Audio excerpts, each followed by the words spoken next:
ओम। मृत्यु के बाद क्या होता है? मनुष्य की मृत्यु के बाद क्या होता है? ये प्रश्न लगभग पृथ्वी के सभी मनुष्यों के मन में आता ही है। इस प्रश्न का उत्तर जानने के लिए हमें जन्म से पहले की संरचना को समझना होगा। इस अनंत सृष्टि में न जाने कितने ब्रह्म यूनिवर्स हैं।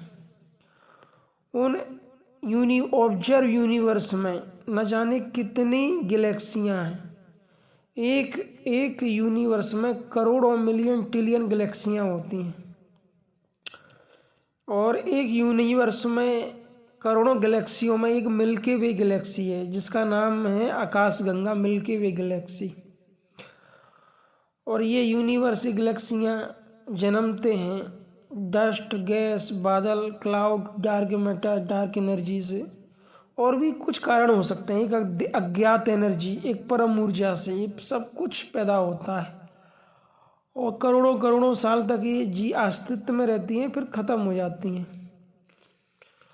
तो मिल्की वे गैलेक्सी में एक ब्रह्मांड है जो हमारा सोलर सिस्टम है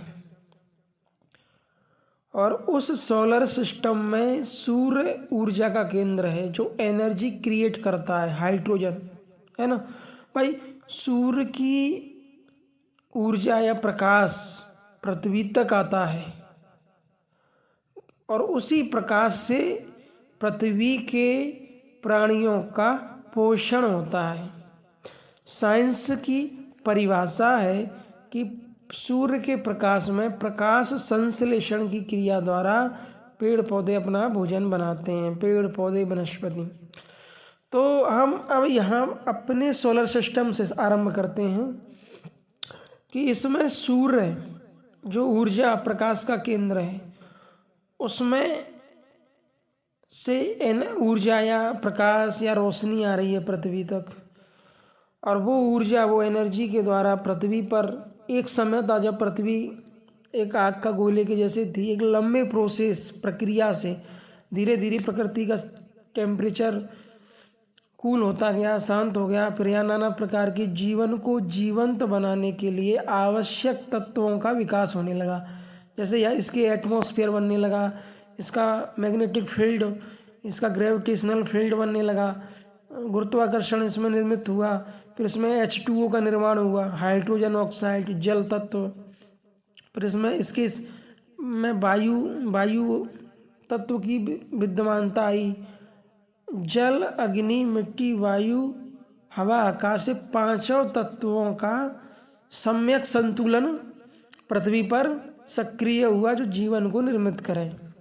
एक मनुष्य या कोई और जीवन को बनाए रखने के लिए एक संतुलित टेम्परेचर चाहिए, आवश्यक गैसें चाहिए, जीवन की अतिरिक्त सामग्री चाहिए।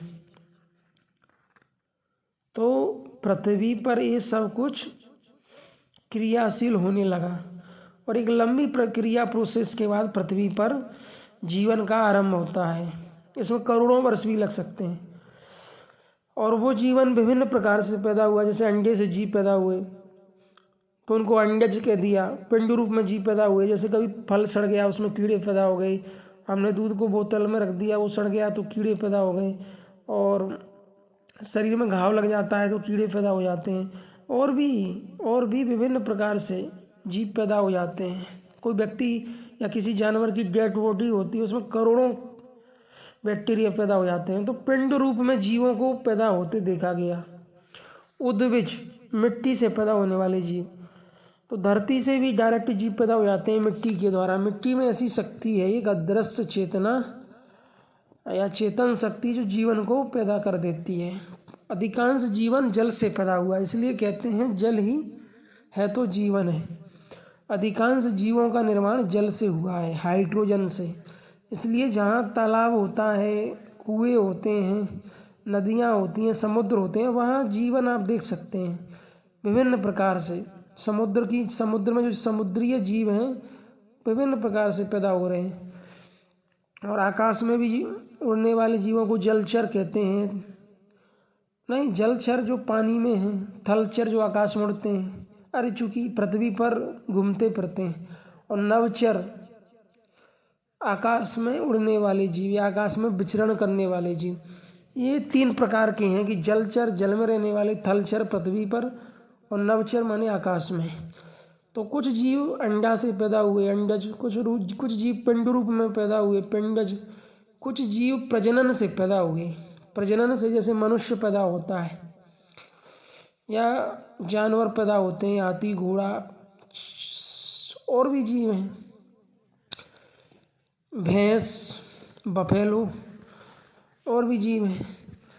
अभी और स्थावर जंगम, जैसे बीजों से पैदा होने वाली वनस्पति, पेड़ पौधे, स्थावर जंगम, और भी प्रकार हैं, चर अचर। तो इस प्रकार से पृथ्वी पर जीवन पैदा हुआ।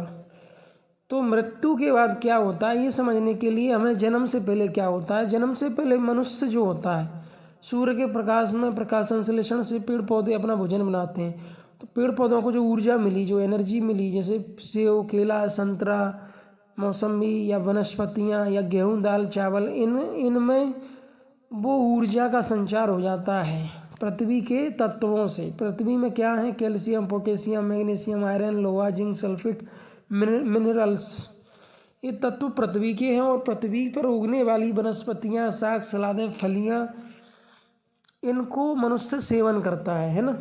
तो मनुष्य के शरीर में जाकर के वो रस का निर्माण करती हैं। ये मोटी परिभाषा है। फिर रस से रक्त बन जाता है, फिर रक्त से मांस का निर्माण होता है, मांस मंजा में चेंज हो जाता है, मंजा से अस्थियाँ बनती हैं, अस्थियाँ मानी हड्डी।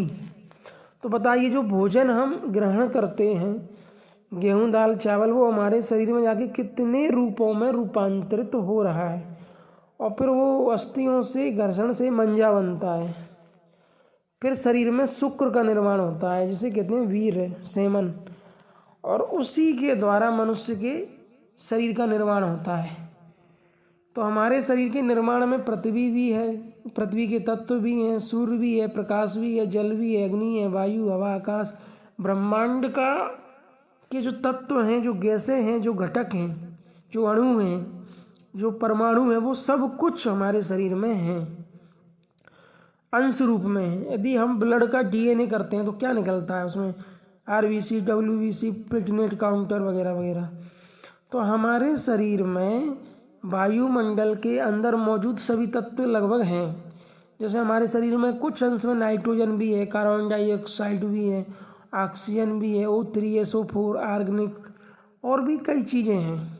हमारे शरीर में लोहा भी है, कैल्शियम भी है, पोटेशियम, मैग्नीशियम, आयरन वगैरह। तो इस सब का निर्माण पृथ्वी के सारे तत्व हम में विद्यमान हैं। पृथ्वी के संपूर्ण तत्व अंश रूप से हम में विद्यमान हैं।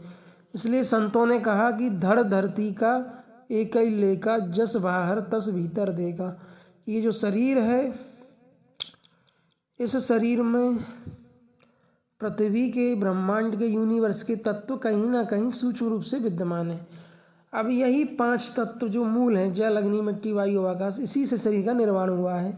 और इन्हीं 5 तत्व में सारे तत्व आ जाते हैं, चाहे वो गैसें हो, कैल्शियम, पोटेशियम, मैग्नीशियम, आयरन हो, 198 एलिमेंट्स हो, कहीं ना कहीं अंश रूप में हमारे शरीर में विद्यमान है। अब इन्हीं तत्वों से हमारा निर्माण हुआ, फिर हमारा शरीर निर्मित होता है, फिर ये परिवर्तन की प्रक्रिया से ये युवा होता है, फिर इसकी वृद्धावस्था आती है, और फिर इसकी मृत्यु हो जाती है। तो मृत्यु के बाद शरीर का जो जल तत्व है, जो अग्नि तत्व है, जो वायु तत्व है, जो आकाश तत्व है, वो अपने प्रकृति में विलीन हो जाता है। मतलब प्रकृति से ही ये निर्मित हुआ, और प्रकृति में ही ये शरीर जीवन को जीता है, और मृत्यु के बाद प्रकृति में ही ये विलीन हो जाता है। ये तो स्थूल शरीर की संरचना और कार्य प्रणाली हो गई।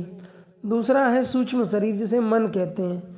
मन में जो अहम भाव है उसे अहंकार भी कह देते हैं, उसको जीवात्मा भी कह देते हैं। जीवात्मा से मतलब कि सद, रज, तम, ये जो 3 गुणों से निर्मित स्वभाव है, इसलिए जीव परिवर्तनशील है, जीवात्मा परिवर्तनशील है।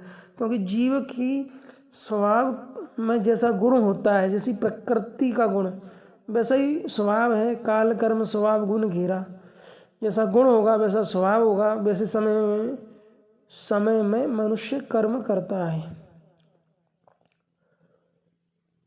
तो शरीर में जो मन है, जिसे सूक्ष्म शरीर भी कहते हैं, उस मन में कारण शरीर है सत्य रजतम। ये तीनों शरीर जो हैं, तो स्थूल शरीर तो समझ में आता है कि प्रकृति से बना, प्रकृति में ही विलय हो जाता है मृत्यु के बाद। सूक्ष्म शरीर का क्या होता है, यदि हम ध्यान करते हैं तो ये योग साधना से खत्म हो जाता है, विलीन।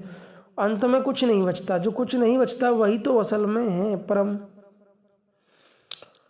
उसके लिए कोई शब्द नहीं है, वहाँ तो हम मौन हो जाते हैं, अनिर्वचनीय हो गया वो, जो कुछ भी नहीं है, जिसमें गुण दोष नहीं है, निर्गुण है, जिसका कोई आकार नहीं है, निराकार है, जो जन्मता नहीं है, मरता नहीं है, तो अजन्मा है, जिसका विनाश नहीं होता है तो अविनाशी है। इसलिए उसके बारे में कुछ कहा नहीं जा सकता, उसको निशब्द कर देंगे हम। आत्मा परमात्मा बस समझने के लिए शब्द दे दिए गए हैं। एक परम ऊर्जा है जो सारे अस्तित्व को चला रही है। तो सूक्ष्म शरीर जो है वो भी जिस चेतना से बना है वो भी अपने में ही विलय हो जाता है। तो इस प्रकार से मृत्यु के बाद व्यक्तिगत हमारा कुछ नहीं बचता, बस परिवर्तन हो जाता है। प्रकृति से बना स्थूल शरीर प्रकृति में विलय हो गया, और जो परम ऊर्जा है, परम चेतना है, उसमें हमारी चेतना विलय हो जाती है। या फिर हम ये कहें कि हमारा जो मन है, हमारी भावनाएं, हमारी यादें, हमारी स्मृतियाँ वो खत्म हो जाती हैं। अध्यात्म और धर्म क्यों अनिवार्य है? क्योंकि वो हमारे वर्तमान को सुख शांति से भर देता है।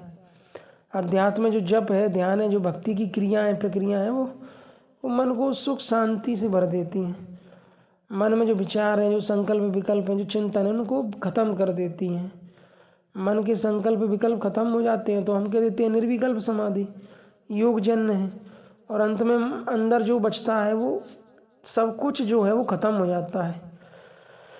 तो कबीर ने कहा संतो यह मुर्दों का गाँव। भाई मुर्दा उन्होंने क्यों कहा? क्योंकि मन खत्म हो गया तो मुर्दे ही हो गए, मिट गए। एक सूफी संत ने कहा कि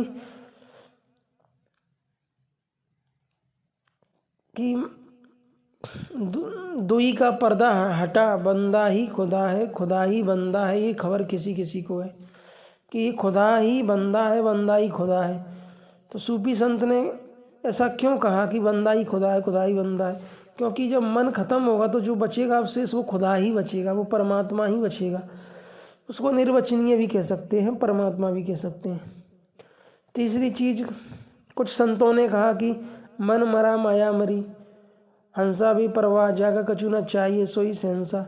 कुछ चाहिए ही नहीं, मतलब छाने वाला मन ही नहीं बचा ना। भाई मन होगा तो कुछ चाहेगा, जब बचा ही नहीं तो कोई कुछ क्या चाहेगा?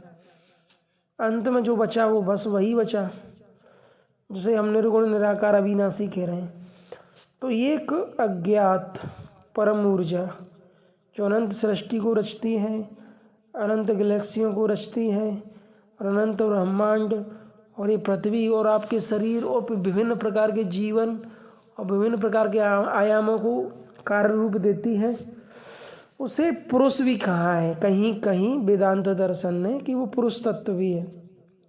भगवान शंकर ने पार्वती से कहा कि हे प्रिय, तुम ये समस्त प्रकृति हो, ये समस्त अस्तित्व, ये अनंत सृष्टि, ये गैलेक्सी, ये समस्त मूल प्रकृति, अपरा अपरा सब तुम ही हो, और मैं पुरुष हूँ, अविनाशी परमात्मा। तो शिव तत्व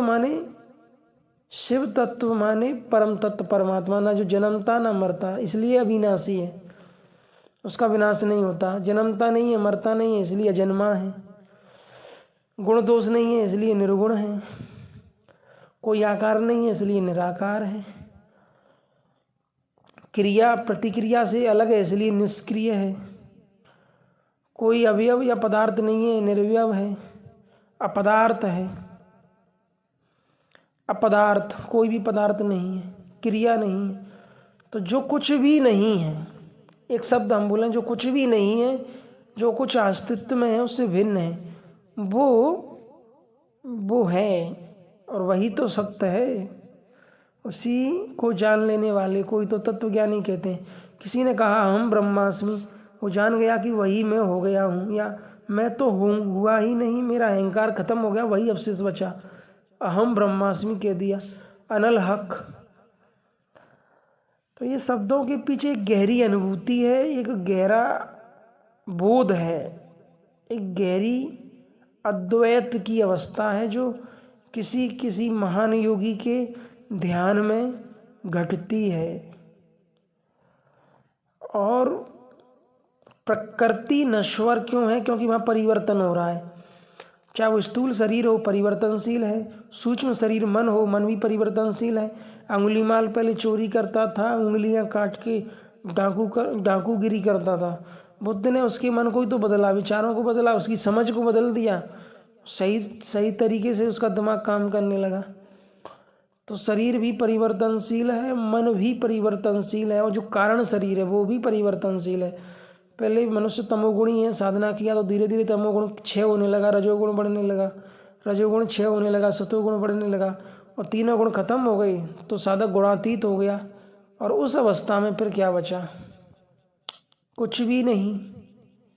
कुछ भी नहीं मतलब वही बचा जो परम सत्य है। इसीलिए तो उस अवस्था में कहा गया कि अहम ब्रह्मास्मि। ओम। तो जैसे एक बल्ब में प्रकाश है, तो बल्ब भौतिक है, उसमें जो स्प्रिंग है तार वो भी भौतिक है, और प्रकाश भी भौतिक है, विद्युत धारा भी भौतिक है। तो प्रकृति जो है वो स्थूल है, सूक्ष्म है और कारण है। और वेदों के ऋषि तो यहाँ तक कह देते हैं कि प्रकृति अव्यक्त है, प्रकृति का अंतिम डायमेंशन अव्यक्त है। और जो परमात्मा है वो तत्व है जो समस्त सिस्टम को, सारी अनंत सृष्टि, अनंत अस्तित्व को अपने में समाया है। इसलिए तो संतों ने कहा कि कण कण में ईश्वर है, जर्रे जर्रे में, या सर्वत्र, या व्याप्त रूप में है, या सर्वत्र है। अब उसी को जानने की प्रक्रिया अध्यात्म में ध्यान है, और समाधि में डूब के जब कोई चिंतन करता है तो वो जान जाता है। ओम।